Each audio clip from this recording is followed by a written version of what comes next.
My name is Lauren Booth. I'm a journalist and I'm a broadcaster, and I'm an actor and a writer by the grace of Allah, and I've been Muslim since 2010. I wasn't born Muslim, guess what? I was born in London to parents who had lost their faith. They were 1960s people in a famous circle of friends, and so they had lost their faith. But I always grew up knowing that there was one God. In fact, my mum called me a few months ago and she said, the family have been discussing why you've become an extremist in religion.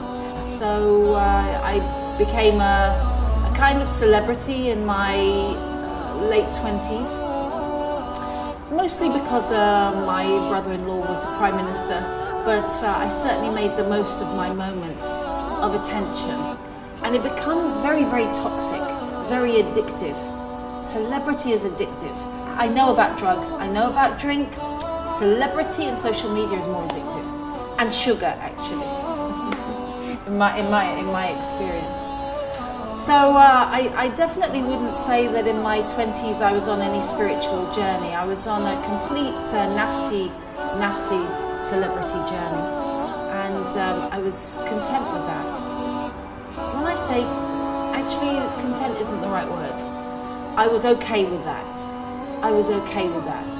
Really, what everybody wants to know from a convert is, okay, so when did you wake up? How did the wake up happen, right? Yeah, I guess that's what everybody wants to know. You know, for women, possibly for men as well, but definitely for women, the wake up is having a baby, right? Your body changes. You're aware that something inside you needs you. You have to calm down. I had 3 miscarriages because of drink and drugs. May Allah forgive me, right? I had to calm down. So that was one of the changes that I went through. That was in 2000. And in the same time as my daughter was born, I remember watching the news on TV one night. My baby was very small, I was breastfeeding her. And there was a photograph of a boy. And the boy was small, but he was 15. It was the news. And he was standing like this. And all you could see was his back. And only a little bit in front of him, there was a tank. And the tank was coming towards the boy. Now, if a tank came towards you and me in this, the situation we are in right now, you and me, we'd run the other way, right? That's the human instinct. But this boy, this little boy with a stone in his hand, was leaning into the tank. And I was just thinking, run away. Run away. You strange Middle Eastern child. You strange alien child in a place of dirt and refugee camps. Just go home. Just go home. Your mum's waiting. And it was very raw. And the place that he came from was Gaza, which I didn't really know about. The place was called Palestine. But I did know that 10 days later, Faris O'Day was shot dead by an Israeli sniper. And he died, he bled to death on the floor of a refugee camp, protecting his family with a stone. That and the qadr of Allah is the only explanation I have for everything that's happened since. 5 years later, I found myself asking to go to Palestine.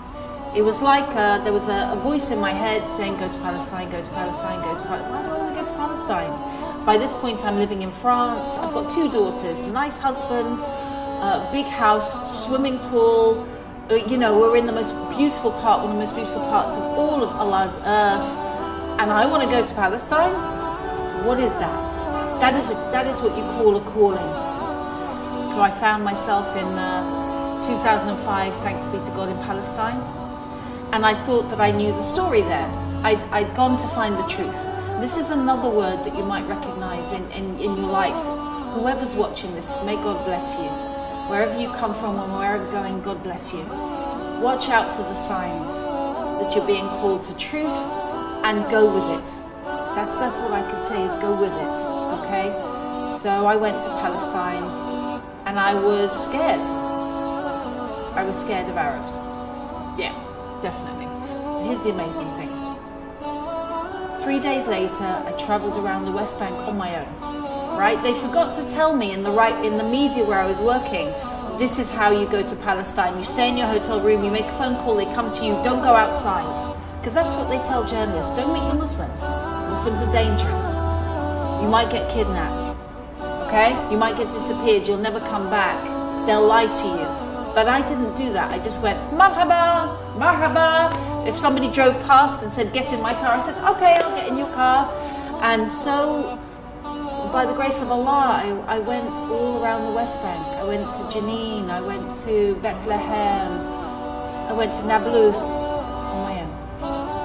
And I saw a different reality. And there were two things that stayed with me there.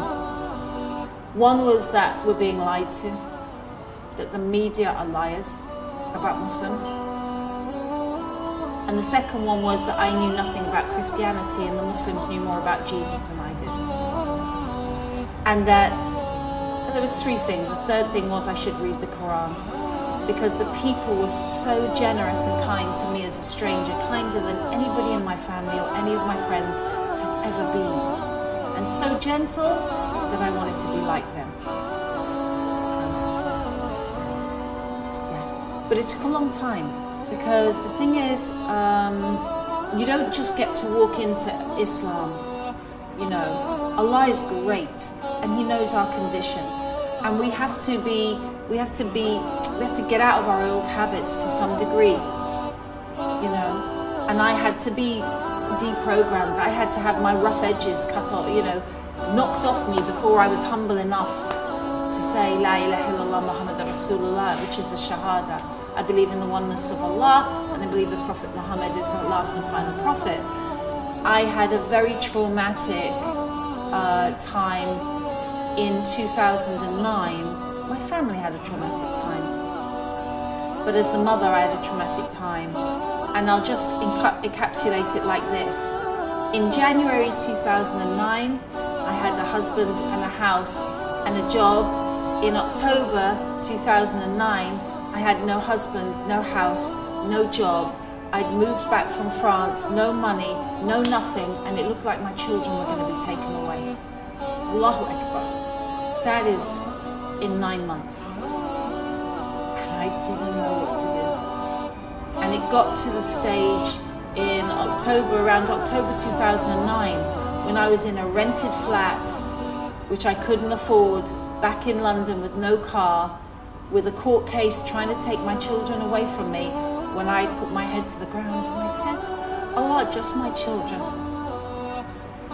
Because I understand that life is not about money anymore. It wasn't about the swimming pool. It wasn't about the great job. Just my kids.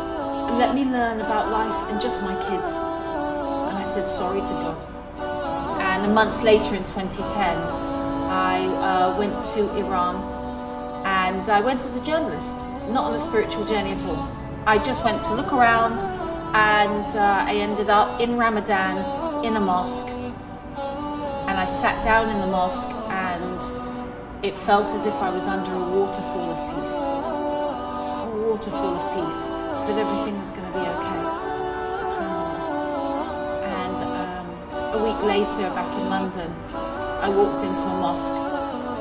I said there is no God but Allah alone and without partners. And the Prophet Muhammad is the last and final messenger. And suddenly, Friday night, I was a Muslim. Allahu Akbar.